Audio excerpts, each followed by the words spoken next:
J'ai 45 ans. Je suis une vieille femme à présent.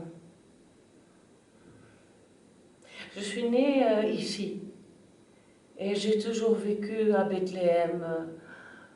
Je suis née en l'an 711 et j'ai toujours vécu sous le règne de notre roi Hérode le Grand. Je devrais plutôt dire sous la domination des Romains. La vie est rude ici. Et même notre roi, surtout notre roi, leur est assujetti et ne peut nous protéger contre leurs exactions. Oui, la vie est rude quand on fait un pas de côté, un faux pas. Je ne viens pas d'une famille riche, non. De la peine et du travail, ça oui, et du bonheur aussi, avec mon mari. Nous tenons une halte voyageur, juste à l'extérieur des murs d'enceinte. Nous logeons des caravanes qui entrent et qui sortent de la ville. Nous sommes situés en bordure du chemin. Nous logeons des marchands qui viennent d'Égypte pour aller à Jérusalem. Nous sommes dans les montagnes, les chemins sont rudes. Nous leur proposons de loger leur monture dans notre étable. Ils partagent le repas du soir avec nous. Ils passent la nuit dans notre maison et le lendemain, ils s'en vont.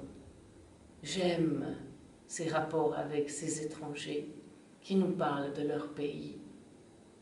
Parce que nous ne voyons pas beaucoup les gens de notre communauté.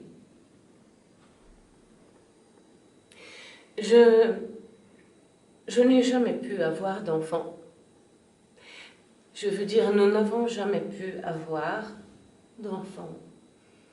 Chez nous, c'est une catastrophe pour une femme. On est vite dévalorisé, stigmatisé, raillé. Oh, bien sûr, ils nous connaissent, mais mon mari a eu plusieurs propositions pour prendre une seconde femme qui pourrait lui donner une descendance. Il a refusé. Mais nous habitons à l'extérieur de la ville et nous ne sommes que rarement invités aux fêtes et aux rituels. J'ai parfois l'impression que c'est très injuste et je me sens pleine d'amertume. Enfin, il y a quelques années, l'empereur romain, César Auguste, a ordonné un grand recensement. Tout le monde devait aller se faire inscrire dans sa ville d'origine, Bethléem comme les autres. Et nous sommes une assez grande ville, donc beaucoup de gens sont arrivés de partout. Très vite, les personnes qui inscrivaient les gens ont été débordées. De longues files se sont créées dans les rues. Les gens étaient assis, ils dormaient là, il faisait froid. Et bien sûr, chez nous, tout était complet. Chaque fois qu'un groupe partait, un autre arrivait. Oui, j'ai eu beaucoup de travail. Faire le pain, chercher de l'eau, préparer les paillasses, c'était dur. Je me souviens très bien de ce couple, parce que la femme était enceinte et que c'est une folie de voyager dans ces conditions. Ils avaient un petit âne sur lequel elle était assise, mais pas pour marcher tout le temps, juste quand elle était trop fatiguée. Et elle était fatiguée. Ils venaient de loin, de Galilée du Nord, c'est... bon, je ne sais plus. Mais au moins 10 jours de voyage déjà. Et ils étaient exténués. Les femmes enceintes m'agacent. Leur douceur, leur résignation devant la douleur qu'elles vont ressentir bientôt, forcément. Ça me ramène à ma douleur à moi. Alors si je le peux, j'évite. J'évacue à mes affaires. J'ai laissé mon mari s'en occuper. S'ils étaient arrivés plus tôt, on aurait pu faire déplacer quelqu'un et les mettre dans la maison, mais tout le monde dormait. C'était la nuit. Mon mari leur a proposé les tables. Mais bien, hein, avec de la paille propre et tout. Moi, je suis allée chercher de l'eau, ils se sont installés, ils sont venus manger dans la maison ce qu'ils avaient apporté. J'avais fait des galettes. Ils se sont réchauffés au coin du feu.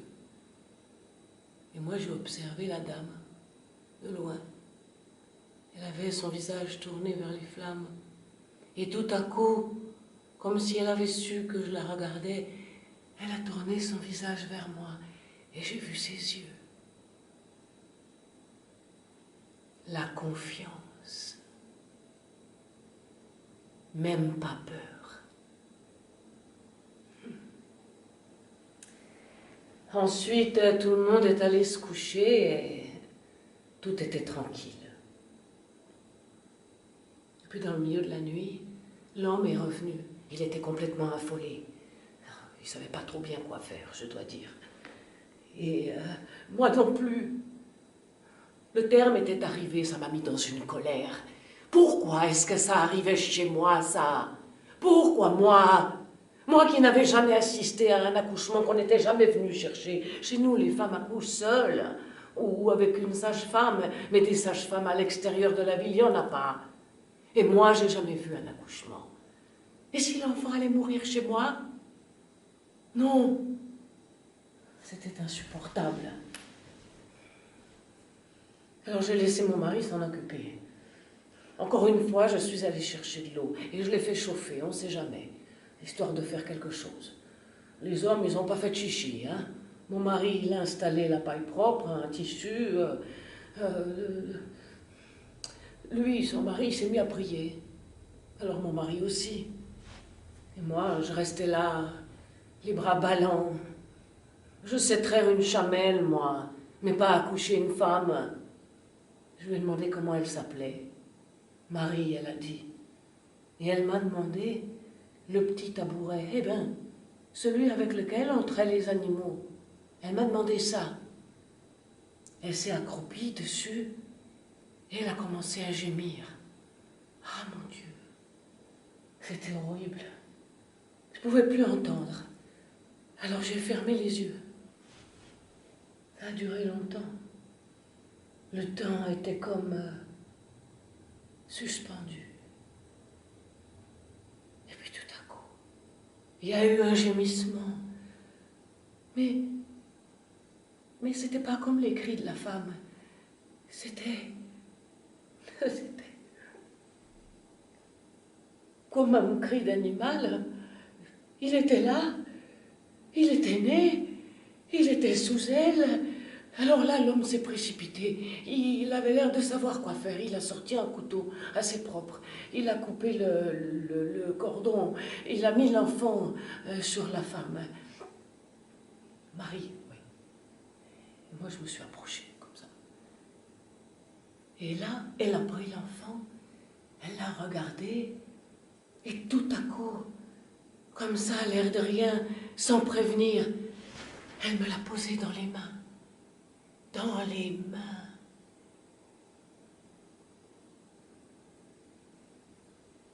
Alors je me suis mise à pleurer.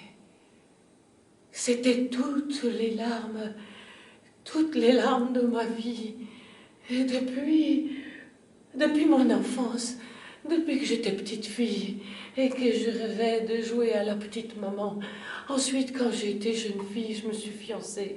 Ensuite, quand je me suis mariée, quand on a essayé, quand on y a cru, quand on a essayé encore, toutes ces déceptions, toute cette aigreur, toute cette tristesse, tout ça que j'avais retenu, tout a coulé. Je pouvais plus m'arrêter. Je ne sais pas pourquoi. Je me suis sentie vidée. Et puis j'ai baissé les yeux.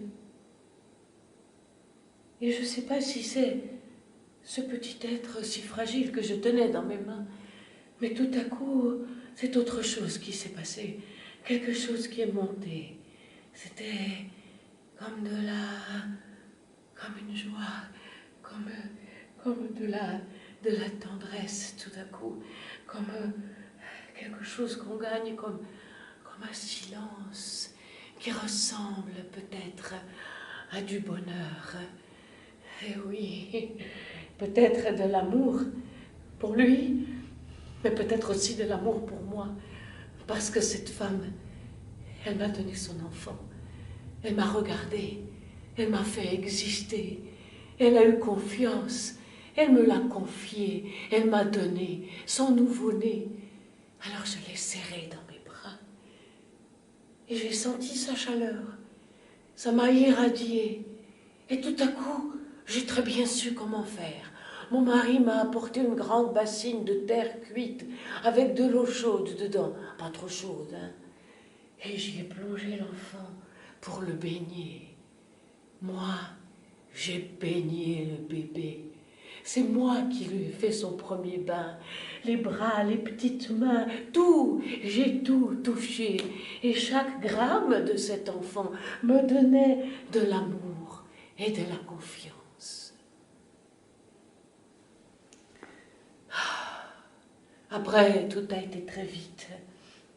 Je l'ai mis dans un linge que j'avais là, je l'ai reposé sur sa mère. Et puis la porte s'est ouverte, des bergers sont entrés, sortis, entrés de nulle part, je ne sais plus. C'était un peu fou. Les étoiles brillaient comme jamais, toute la maison s'est réveillée et tous les visiteurs voulaient voir ce petit être. Et moi, j'étais fière. J'ai organisé les visites. Oui. Ça a duré presque une semaine. Oh, j'ai eu beaucoup de travail, beaucoup. Même, nous avons eu des savants qui sont arrivés, les bras chargés de cadeaux, et qui cherchaient un roi. Un roi? Mais non, un roi chez moi? Et pourquoi pas? Pourquoi pas, puisque maintenant, je suis l'égale de tous. Et j'y ai droit, moi aussi. Alors, pourquoi pas un roi chez moi? Pauvre femme, au sens de pauvre arbre sans fruits. Oui, chez moi, parce que moi, j'ai mis au monde un enfant, et c'est un roi. Alors aujourd'hui, je vous le dis, cet enfant est né pour vous, pour moi, pour tous. Et c'est de la confiance et de l'amour et de la lumière à tous les matins du monde. Parce que même quand ça va pas, ça va quand même. Parce que je sais qui je suis. Et je sais ce que je fais là.